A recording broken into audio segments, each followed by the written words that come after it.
अस्सलाम वालेकुम दोस्तों, उम्मीद है आप सब खैरियत से होंगे। आपके सामने पेश है तारक इस्माइल सागर का शोराए आफाक नावल ए राहे हक के शहीदों।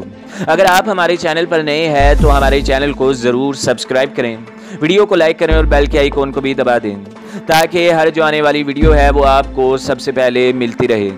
और वीडियो अच्छी लगने की सूरत में एक अच्छा सा कमेंट करके हमारा हौसला ज़रूर बढ़ाएं। इस रोज़ बड़ा मोहतात होकर वो अपने क्वार्टर से निकला था। इसकी ख्वाहिश थी कि आज इसे घर से बाहर जाते हुए कोई न देखे।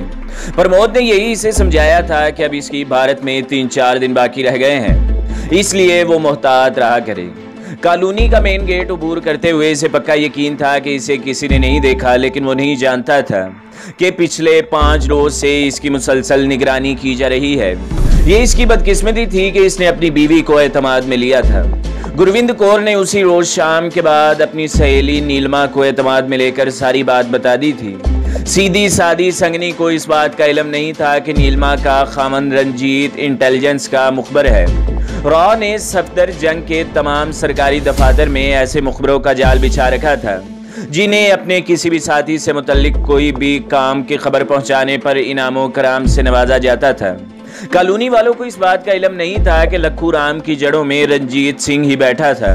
इसने लखू राम को 2 मरतबा एक अजनबी से जो खासे खाते पीते घराने का फर्द दिखाई देता था मुलाकात करते देखा था, और इस मुलाकात की खबर इसने खासी बढ़ा चढ़ाकर इंस्पेक्टर चागला को दी थी। इसके बाद लखू राम की निगरानी होने लगी थी और एक दिन वो काबू आ गया। जिस रोज लखू राम पकड़ा गया, इससे अगले रोज रंजीत को 2000 रुपए का इनाम मिला और एसपी साहब ने इसकी कमर ठोंकते हुए कहा था कि वो ऐसी मामूली खबरें इन्हें जरूर पहुंचाया करे। नीलमा इनके हमसाए में रहती थी। गुरजीत से अगला क्वार्टर इसका था और इसकी शादी को अभी 1.5-2 साल ही हुए थे। पंजाब की सीधी सादी जट्टी गुरविंद कौर इसकी लच्छेदार बातों में आकर पहले ही रोज इसकी खासी सहेली बन गई थी, क्योंकि दोनों की एक आदत बड़ी ही मुश्तरक थी कि दोनों अपने हमसायों की औरतों से मुतल्लिक हर वक्त कोई ना कोई गलत खबर सुनने या फिर सुनाने के लिए बेचैन रहा करती थी। यूं तो नीलमा ने इससे कुरेद कर वो सारी तफसीलात उगलवा ली थी जिनके जरिए रंजीत को आगे नंबर बनाने का मौका मिल जाता, लेकिन वो भी गुरजीत की तरह ये कहना नहीं भूली थी कि वो अब ये बात आगे हरगिज न करे, क्योंकि कॉलोनी की तमाम औरतें इन दोनों के हुस्नो जवानी से पहले ही हसद करती हैं। और अगर इन्हें गुरजीत और गुरविंद कौर से मुतल्लिक ये खबर भी मिल गई कि वो दोनों अमेरिका जाने वाले हैं तो न जाने हसद में आकर कहीं कोई उल्टा अनाप शनाप न करवा दें। लो, मैं कोई पागल हूँ, तुम्हें अपनी जान कर बात कर ली है। हालांकि उन्होंने सख्ती से किसी से भी बात करने से मना किया था। गुरविंद कौर ने सियानी बनते हुए कहा, ठीक है। नीलमा ने इसकी हाँ में हाँ मिलाई। रंजीत के लिए ये खबर क्या थी, गोया इसकी लॉटरी निकल आई थी। नीलमा ने तो ये भी जान लिया था कि जो शख्स इन्हें अमेरिका ले जाएगा इसका नाम प्रमोद है और वो गुरजीत सिंह से यहाँ आने वाले मेहमानों की लिस्टें लेता रहा है। रंजीत ने एक लम्हा तवक्कुफ किए बगैर यह खबर आगे पहुंचा दी। इंस्पेक्टर चागला ने इसे 500 रुपया इनाम दिया था और तंबीह की थी कि वह अब इस बात को भूल जाए कि इसने ऐसी कोई इतला इसे दी है। इसके बाद दोनों अलग हो गए। रंजीत 500 रुपयों के साथ सीधा शराब खाने की तरफ गया था, जहां इसने आधे पैसे आधी रात तक लुटा कर अपने घर का रुख किया। गुरजीत सिंह को इल्म नहीं था कि प्राइम मिनिस्टर हाउस के कोने में मौजूद सर्वेंट कॉलोनी के सामने वाले मैदान के घने दरख्तों के पीछे से ताकतवर दूरबीन इसके घर के दरवाजे पर नस्ब थी। यहाँ से इसकी रवानगी और मेन गेट से बाहर आने तक कोई इसके नज़दीक भी नहीं फटका था। जब करीबन 1 फरलांग पैदल जाने के बाद इसने एक टैक्सी के जरिए होटल ताजमहल की तरफ सफर शुरू किया तो इस टैक्सी के आगे पीछे 3 कारें और एक मोटरसाइकिल इसका पीछा कर रहे थे और गुरजीत अकल का अंधा अपनी धुन में मस्त चलता चला जा रहा था। टैक्सी इसने होटल के बाहर मेन गेट के नज़दीक रुकवाई थी, जबकि इसके आगे वाली कार आगे निकल गई। पिछली कार होटल की पार्किंग की तरफ चली गई और मोटरसाइकिल सवार तीसरी कार वालों के साथ बाहर मौजूद रहा। गुरजीत सिंह सीधा काउंटर की तरफ गया था, जहां इसने मिस्टर प्रमोद मेहरा का नंबर बताकर इनसे बात करने के लिए कहा था। लेकिन सर, 205 नंबर में तो मिस्टर भाटिया नामी एक साहब ठहरे हुए हैं। इस्तकबालिया क्लर्क लड़की ने अपने सामने मौजूद मॉनिटर की स्क्रीन पर नजर डालने के बाद कहा। क्या मतलब? गुरजीत सिंह ने अजीब सी नजरों से इसकी तरफ देखा। यस सर, वहाँ मिस्टर भाटिया ठहरे हुए हैं, लड़की ने बड़े एतमाद से कहा। लेकिन 3 रोज पहले तो मिस्टर प्रमोद मेहरा, शायद मैं कमरे का नंबर भूल गया हूँ। प्लीज आप जरा नाम से चेक कर लें। गुरजीत सिंह ने कदरे बेयकीनी के लहजे में कहा। इसे काउंटर पर खड़ी खातून की बात का यकीन नहीं आ रहा था। लड़की ने इससे ज्यादा खुद को मुतमईन करने के बाद दोबारा अपने कीबोर्ड पर उंगलियां दबाते हुए स्क्रीन पर नजर जमा दी। सॉरी सर, इस नाम के कोई साहब गुज़श्ता एक हफ्ते से हमारे होटल में नहीं है। इस मर्तबा लड़की ने हतमी लहजे में बात की थी। ओके, कदरे घबराते हुए गुरजीत ने कहा और वापस मुड़ गया। इसे अभी तक इस बात का यकीन नहीं आ रहा था कि प्रमोद यहाँ मौजूद नहीं है। इसने तो 15-20 रोज मुसलसल प्रमोद से यहाँ मुलाकात की थी और इसके कमरे में भी जाता रहा था। कहीं ये भी वही लक्खू राम वाला चक्कर तो नहीं। अचानक ही एक ख्याल ने इसे बौखला कर रख दिया था और वो परेशानी ही की हालत में बाहर आ गया। गुरजीत सिंह को इस बात की कानो कान खबर ना हो सकी कि जैसे ही वो काउंटर से हटा, इसके साथ ही अंदर आने वाले एक नौजवान ने, जो इसका ताकुब करने वाली कार में बैठा था और अब अंदर आ गया था, काउंटर वाली लड़की से राब्ता किया था। इसने अपना तारुफ करवाने के बाद लड़की से पूछा कि गुरजीत सिंह यहाँ किससे मिलने आया था और इसकी तरफ से मिलने वाला, जो अब अपने पास मौजूद छोटी सी डायरी में लिखकर तेजी से बाहर आ गया था। गुरजीत बाहर खड़ा कुछ सोच रहा था जब वो नौजवान सीधा इसकी तरफ गया। आपको मिस्टर प्रमोद से मिलना है। इसने बगैर किसी तारुफ और दुआ सलाम के गुरजीत से बराह रास्त और अचानक सवाल कर दिया। हाँ, बेसाख्ता गुरजीत के मुंह से निकला। क्षमा, माफ कीजिए, आपको जहमत हुई। दरअसल वो आपका इंतजार करके अभी गए हैं। दरअसल कमरा मेरे नाम पर बुक था, उन्हें एक ज़रूरी काम से जाना पड़ा, लेकिन उन्होंने मुझे आपके लिए यहाँ छोड़ा था। आइए आपको इनसे मिला दूँ, नौजवान ने बड़ी बेतकल्फी से कहा। गुरजीत बिल्कुल बौखला गया था। इसे कुछ समझ नहीं आ रही थी कि क्या करे और क्या न करे। आइए गुरजीत सिंह जी, मेरा नाम पशपाल सिंह है। इसने गुरजीत को इसका नाम लेकर मुखातिब करते हुए अपना तारुफ भी करवा के जैसे गुरजीत के डगमगाते एतमाद को सहारा देने की कोशिश की थी। कहाँ जाना है, गुरजीत ने अचानक ही इससे पूछा था। अरे महाराज, आइए आपको मिलाएं। ये कहकर इस नौजवान ने गुरजीत का हाथ पकड़ा और अपने नजदीक एक रुकने वाली कार की तरफ बढ़ा, जिससे दो हट्टे कट्टे नौजवान बाहर आ रहे थे। इससे पहले कि गुरजीत को कुछ समझ आती, उन्होंने इसे धक्का देकर कार में फेंका और चीखते चिल्लाते गुरजीत सिंह को काबू करके चल दिए। गुरजीत सिंह को उन्होंने 2-4 हाथ लगाकर ही काबू कर लिया था और अगले 15-20 मिनट बाद वो रॉ के एक खुफिया तफ्तीशी मरकज में पहुंचा दिया गया था। जनरल चब्बर के लिए यह खबर बड़ी परेशान कुन थी कि सियाचिन पर हमले की खबर पाकिस्तान इंटेलिजेंस को पहले ही से पहुंच गई थी। यही वजह थी कि इनका अचानक हमले की हैरान कुन कार्रवाई का ख्वाब मुंतशिर होकर रह गया था। नाकाबिले यकीन बात है, जनरल ने अपने सामने धरी रिपोर्ट पर नजरें दौड़ाते हुए कहा, सर ये बड़े तेज लोग हैं, बहुत स्मार्ट। कर्नल खीरा ने जो रिपोर्ट लेकर आया था, इसने कहा। तो कर्नल, मैं समझता हूँ तुम लोग बेवकूफ़ हो। इस डैम फूल सिक्योरिटी चीफ को अगर मेरे इख्तियार में हो तो अभी शूट कर दूं, जिसके जिम्मे प्राइम मिनिस्टर हाउस की सिक्योरिटी का बंदोबस्त लगाया गया है। इस गधे की बेवकूफ़ी ने सारा खेल बिगाड़ दिया। जनरल चब्बल ने गुस्से से होंठ काटते हुए कहा, सर इसे सिवाय बदकिस्मती से और कुछ नहीं कहा जा सकता। कर्नल खीरा ने तासुफ से कहा, इसे सिवाय बेवकूफ़ी के और कुछ नहीं कहा जा सकता। जनरल चब्बल ने गुस्से से करीबन चीखते हुए कहा और अपना सिगार सुलगाने लगा। किस गधे ने इसे कहा था कि इस मसले पर प्रोटोकॉल को भी इन्वॉल्व कर ले? हम साले कोई गैर मुल्की मेहमान थे जिनकी पसंद नापसंद का ख्याल रखा जाता। हम कोई वहाँ कॉकटेल पार्टी में शिरकत करने गए थे। आखिर इसे एक एक मेहमान का नाम लिखकर बावर्चियों को देने की क्या जरूरत थी?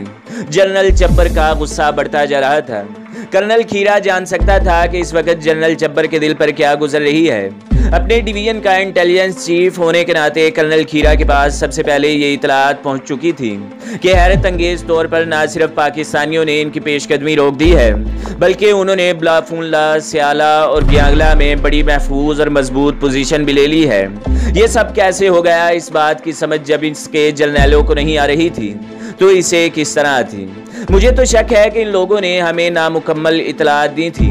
जनरल चब्बल ने कर्नल खीरा की तरफ देखकर मिलिट्री इंटेलिजेंस से मुतल्लिक रिमार्क दिया तो कर्नल खीरा कदरे घबरा गया। नो सर, मैं आपको यकीन दिलाता हूँ कि पाकिस्तानियों के वहमो गुमान में भी ये बात नहीं थी कि हम इन पर सियाचिन से हमला करेंगे। सर, इनके पास तो इस इलाके में जिंदा रखने वाली यूनिफॉर्म भी नहीं है। जहां इन्हें लड़ना पड़ रहा है वहां मुमकिन जंग का उन्होंने शायद माजी में तस्वुर भी नहीं किया होगा। कर्नल खीरा ने बड़े तयक्कन से कहा, कर्नल वो गोश्त पोस्ट के इंसान है या कोई गैर मरई मखलूक? जनरल चब्बर ने कदरे नॉर्मल होकर तंज किया। सर, बज़ाहिर तो आपका दूसरा ख्याल सही दिखाई देता है। उन्होंने पैदल दस्तों को 60-70 मील का नाकाबिले अबूर सफ़र तय करवाने के बाद मामूल की यूनिफॉर्म के साथ तमाम महाजों पर पहुंचाया है और अब वो उन्हें एलवेट और लामा के जरिए मदद पहुंचा रहे हैं। ये इनके लिए पहला तजर्बा है। कर्नल खीरा ने इसके तंज को लौटाते हुए कहा, माई गॉड, बहुत सुबकी हुई। GHQ वाले तो पहले ही हमारे मुखालफत में थे। जनरल चब्बर ने कदरे परेशानी से कहा। इसे इस तलख हकीकत का अदराक हो गया था कि इसने नॉर्दर्न कमांड के अफसर आला की हैसियत से अपनी ज़िंदगी का सबसे ख़तरनाक और जालिहाना फैसला करके अपनी सारी सर्विस दांव पर लगा दी है। जब इसने अपना मंसूबा GHQ के सामने रखा था तो उन्होंने इस पर नाकाबिले अमल, नाकाबिले यकीन के अल्फाज लिखकर माजरत के साथ वापस लौटा दिया था। लेकिन न जाने किस मनहूस घड़ी पर इसने डिफेंस सेक्रेटरी के सामने इस मंसूबे का जिक्र किया, जिससे बात आरएन काओ तक पहुंची, जिसने एक रोज़ इससे रॉ के हेडक्वार्टर में खुफिया मीटिंग करने के बाद इसके ख्यालात अपनी प्राइम मिनिस्टर तक पहुंचा दिए थे। और एडवेंचर पसंद प्राइम मिनिस्टर ने बांग्लादेश की तरह अपने सर पर एक और कामयाबी का ताज सजाने के लिए फौरन इस पर साध कर दिया।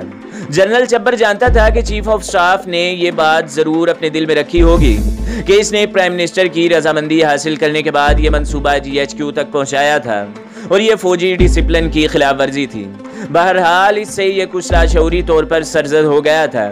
इसके स्टाफ ऑफिसर कर्नल कुमार ने इसे इंगेज किया था कि अपनी खसूसी तरबियत याफ्ता माउंटेन डिवीजन के साथ वो ये नाकाबिले यकीन कारनामा अंजाम दे सकते हैं। जनरल चब्बर को कुछ पछतावे का एहसास हो रहा था, लेकिन वो इसका इजहार करके अपनी जगह साई का सामान नहीं चाहता था। माजी की तारीख इसके सामने थी। इसे अच्छी तरह याद था कि सन 62 में जनरल BM कोल ने जब चीन के साथ नेफा के महाज पर जंग हारी थी तो इसे कितना बेइज्जत करके आर्मी से रिटायर्ड किया गया था। वो कम से कम जनरल कोल की तरह अपना नाम फौज की तारीख में नहीं लिखवाना चाहता था, इसलिए इसने अपनी जिद पर अड़े रहने का फैसला कर लिया था। लुक कर्नल कुमार, अब जो भी हमने किया वो अपनी अच्छाई बुराई समेत हमें कबूल करना ही पड़ेगा। अपनी तमाम ताकत सियाचिन में झोंक दो। इनके पास ज़रूरियात ज़िंदगी ही मुकम्मल नहीं, वो हमारा कुछ नहीं बिगाड़ सकते। ऐसे ख़तरनाक और कातिल मौसम का मुकाबला दुश्मन सिर्फ अपने जज्बे से कब तक कर सकता है। कर्नल कुमार, एक आर्मी ऑफिसर की हैसियत से मुझे ही नहीं हम सबको ये बात तस्लीम कर लेनी चाहिए कि हम पहले मरहले पर ये नाजुक जंग हार चुके हैं। उन्होंने हमारा हमला रोक दिया है और वो भी इतने नामुसाइदा हालात में, इतनी बेसरो सामानी के साथ। लेकिन तुम मॉनिटर्स हो, तुम्हें अपना हौसला बरकरार रखना है। ताज़ादम यूनिट्स मैदान में लाओ, मैं देखूंगा वो कब तक हमें रोक पाएंगे। इसने कदरे तलख लहजे में ये बातें की थी। सर, आप मुतमईन रहें, हम देखते हैं इनमें कितनी सकत है। इस वक्त तो जोशो जज्बे से उन्होंने काम कर लिया, लेकिन मैं आपको यकीन दिलाता हूँ कि जल्द ही इनका दमखम टूट जाएगा। बहुत जल्दी वो पसपाई इख्तियार कर लेंगे। और सर, अगर उन्होंने भागना शुरू किया तो फिर गिलगत तक हम उन्हें सांस लेने के लिए भी रुकने का मौका नहीं देंगे। कर्नल कुमार ने बज़ाहिर तो ये बातें करके जनरल चब्बर को मुतमईन करना चाहा था, लेकिन एक खलिश से इसके ज़मीर में फांस की तरह अटक चुकी थी। वो सोच रहा था कि जो कुछ इसने कहा है ऐसा कभी हो भी सकेगा या नहीं। आरएन काओ के सामने तमाम रिपोर्ट्स धरी थी। मिलिट्री इंटेलिजेंस ने वाक़ई तौर पर इस हमले को अपनी शिकस्त मान लिया था, क्योंकि फौजी जुबान में हर वो हमला जो मतलूबा नताइज हासिल न कर सके इसे नाकाम हमला ही तस्वुर किया जाता है। इस दलील को बुनियाद बनाकर मिलिट्री इंटेलिजेंस चीफ ने अपनी रिपोर्ट प्राइम मिनिस्टर के लिए तैयार की थी।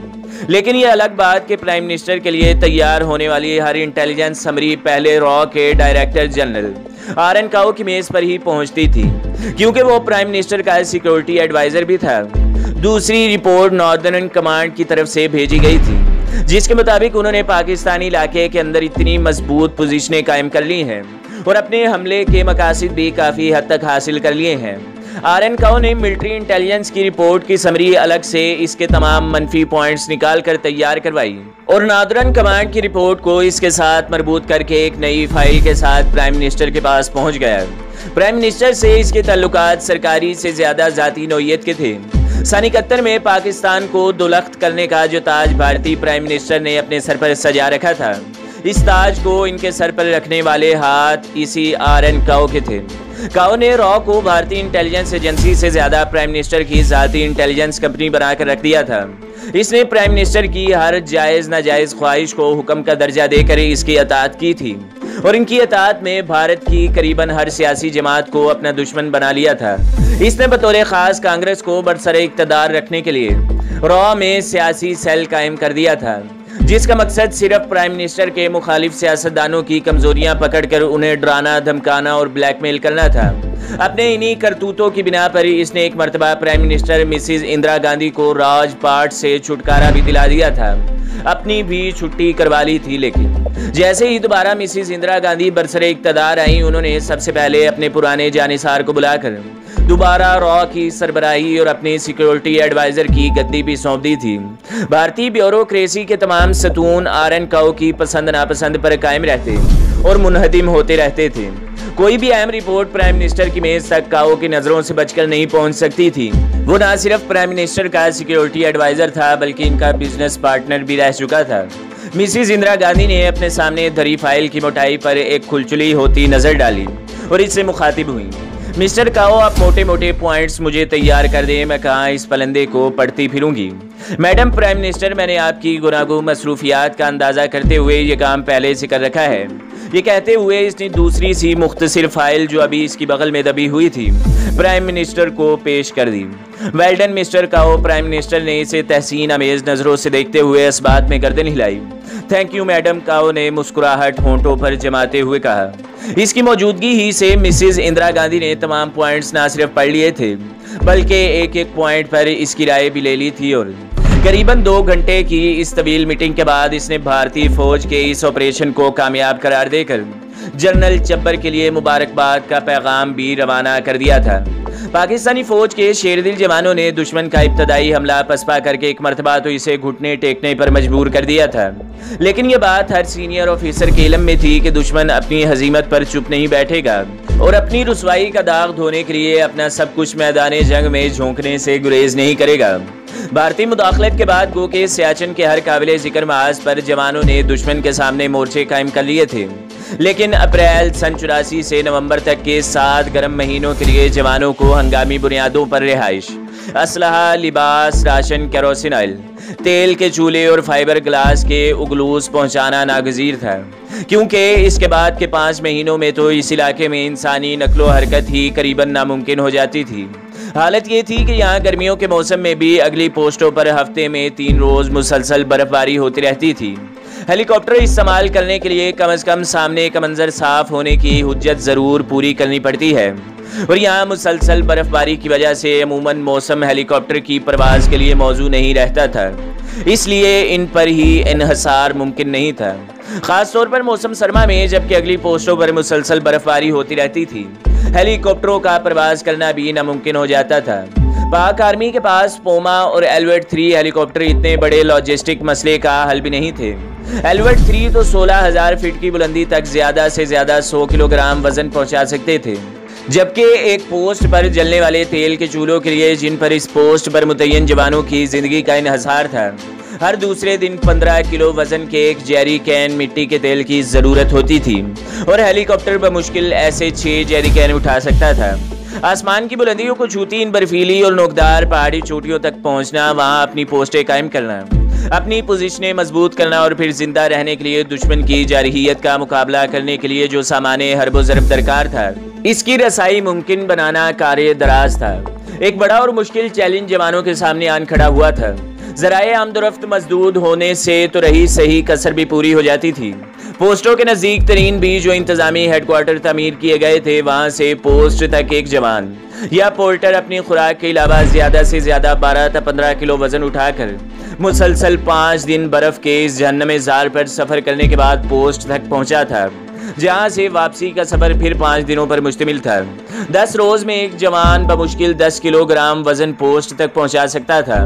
10 दिन की जानलेवा मुसाफत तय करने के बाद एक तरबियत याफ्ता और तजर्बाकार पोर्टर कम से कम 5 दिन आराम करने के बाद ही अगली मंजिल पर रवाना हो सकता था।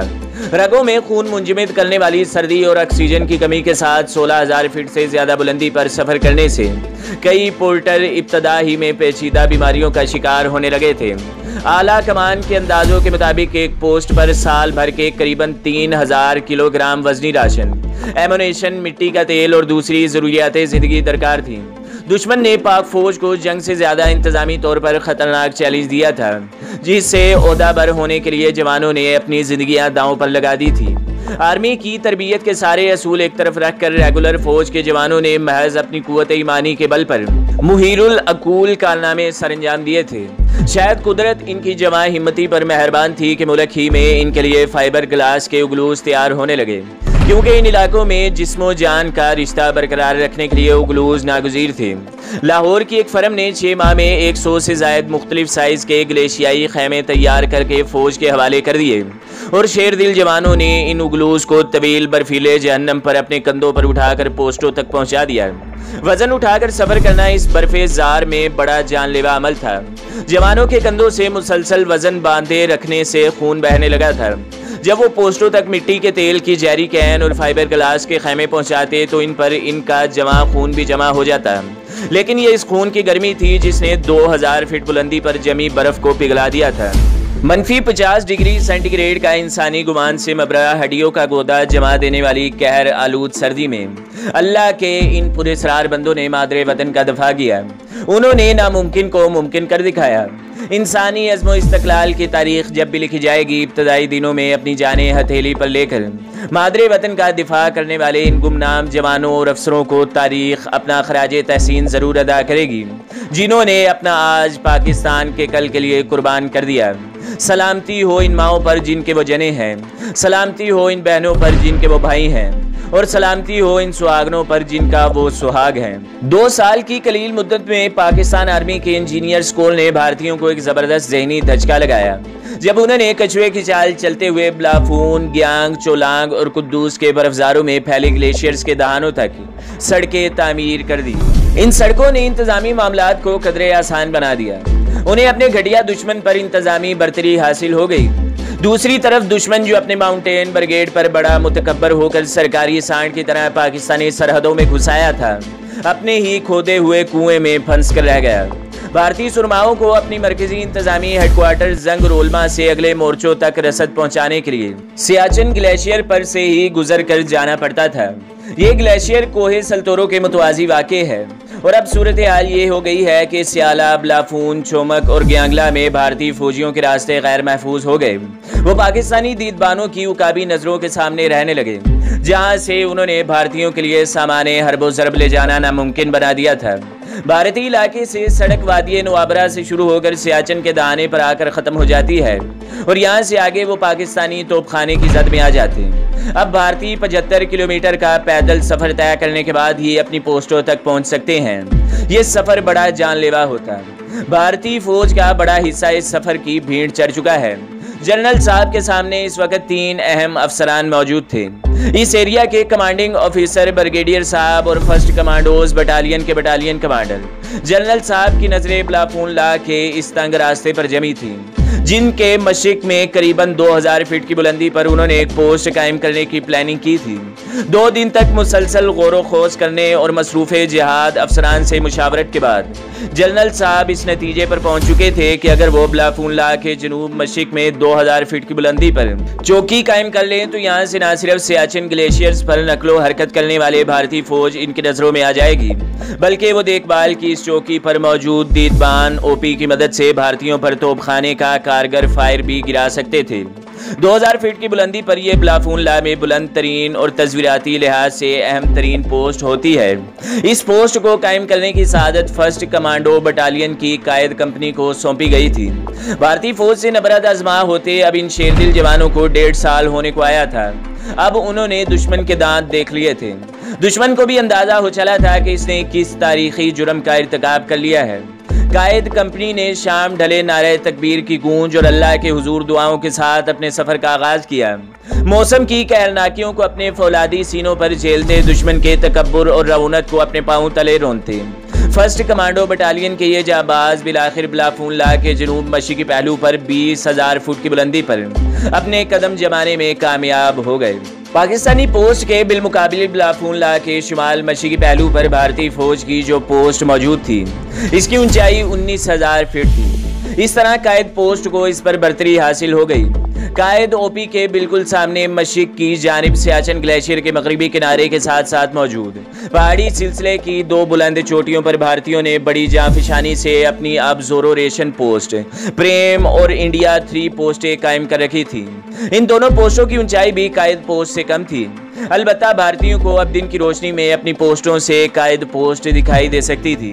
भारतीयों ने इस सेक्टर में अपनी अहम तरीन पोस्ट इंडिया 3 कायम की थी, लेकिन ये अमर इनके लिए बेहद बाइसे तशवीश था कि जिस पहाड़ की चोटी पर उन्होंने इंडिया 3 कायम की थी, इसके दूसरे कोने पर अब पाकिस्तानी मुजाहिद इनके सिरों पर बराजमान हो गए थे। अलबत्ता इनके और पाकिस्तानी पोस्ट कायद के दरमियान पहाड़ की नोकदार चट्टानों का ऐसा खतरनाक रास्ता था जिसे उबूर करना मुमकिन दिखाई नहीं देता था। वो आसानी से कायद तक पहुंच ही नहीं सकते थे, क्योंकि यहाँ से कायद पोस्ट तक अमूदी चढ़ाई बहुत खतरनाक और करीबन नामुमकिन थी। अलबत्ता एक एज उन्हें हासिल था कि वो अपनी पोस्ट इंडिया 3 से पाकिस्तानी कायद पोस्ट और कायद ओपी के दरमियान होने वाली नकलो हरकत का जायजा ले सकते थे। इस तरह पाकिस्तानी जवानों के लिए दिन में नकलो हरकत मुमकिन नहीं रही थी। वो अपनी तमाम नकलो हरकत रात के अंधेरे में करते थे। पहाड़ की चोटी पर जहाँ कायद ओपी बनाई गई थी, वो जगह इतनी तंग और खतरनाक थी कि वहाँ तक बमुश्किल एक अगलू पहुँच सका था और 2 मोर्चे बनाए गए थे। कायद ओपी की हैसियत देखभाल करने वाली एक पोस्ट की सी थी। यहाँ ढंग से दफाई मोर्चे बनाना भी मुमकिन नहीं था, ना ही असलहा और खुराक जखीरा करने की गुंजाइश ही मौजूद थी। 2 मोर्चे सिर्फ इसलिए बनाए गए थे कि जब दुश्मन यहाँ फायरिंग करे तो जवान इन मोर्चों में बैठकर अपना दिफा कर सकें। दिन के औकात में पाकिस्तानी दीदबान बर्फ के इन कब्रों में बैठकर अपने फराइज अंजाम दिया करते थे। पाकिस्तानी फौज ने हर मुमकिन कोशिश की थी कि दुश्मन को इनकी ओपी पोजीशन का इल्म ना हो सके, इसलिए पहाड़ी चट्टान की ओट में बज़ाहिर दुश्मन की नज़रों से छुपाकर यहाँ एक उगलू रखा गया था। फर्स्ट कमांडोज बटालियन के अफसरान ने इंतहाई जंगी महारत का सबूत देते हुए किसी भी हंगामी सूरत हाल में ओपी पोस्ट तक सामाने हरबो ज़रब पहुँचाने के लिए अपनी रिजर्वेशन पोस्ट के नीचे पहाड़ी ढलान पर कायद पोस्ट कायम की गई थी। इस पोस्ट पर आम हालात में एक ऑफिसर और 15 जवानों को रखने की गुंजाइश पैदा की गई थी, जिनके साथ कुछ सामान भी जखीरा रखा जा सके। खतरनाक ढलवान के ऊपरी हिस्से पर मौजूद कायद ओपी तक जाने के लिए कायद पोस्ट तक कोई रास्ता नहीं था, सिर्फ रस्सों की मदद से ही ऊपर नीचे आया जा सकता था। इस पोस्ट से ओपी तक एक वक्त में सिर्फ एक जवान ही पहुंच सकता था और इस अमल में भी कई घंटे लगा करते थे। भारतीयों को इस कमजोरी का इल्म था कि इन दोनों के दरमियान राब्ते का वाहिद जरिया सिर्फ नायलन के रस्से हैं। कायद ओपी भारतीयों के लिए लायंजल मसला बन चुकी थी। इनके ग्लेशियर पर मौजूद बेस कैंपों पर फायरिंग ने इनकी दिन में नकलो हरकत को तो नामुमकिन बना दिया था। रात को भी वो बहुत खतरा मोल लेने के बाद ही इस इलाके में नकलो हरकत करते थे। इनके ट्रांसपोर्ट जहाज इससे पहले इनकी पलटनों के नज़दीक सामाने रसद गिराया करते थे, लेकिन अब यहाँ पर जहाज़ों की ट्रांसपोर्ट मुमकिन ही नहीं रही थी, क्योंकि इनके लिए तमाम ड्रॉप जोन कायद पर मौजूद ओपी की उकाबी नजरों में रहते थे। इनके लिए अब इस ड्रॉप जोन में घुसना ही पाकिस्तानी तोपखाने ने नामुमकिन बना दिया था। भारतीयों ने बिलाखिर तंग आकर अपना ड्रॉप जोन तब्दील कर लिया।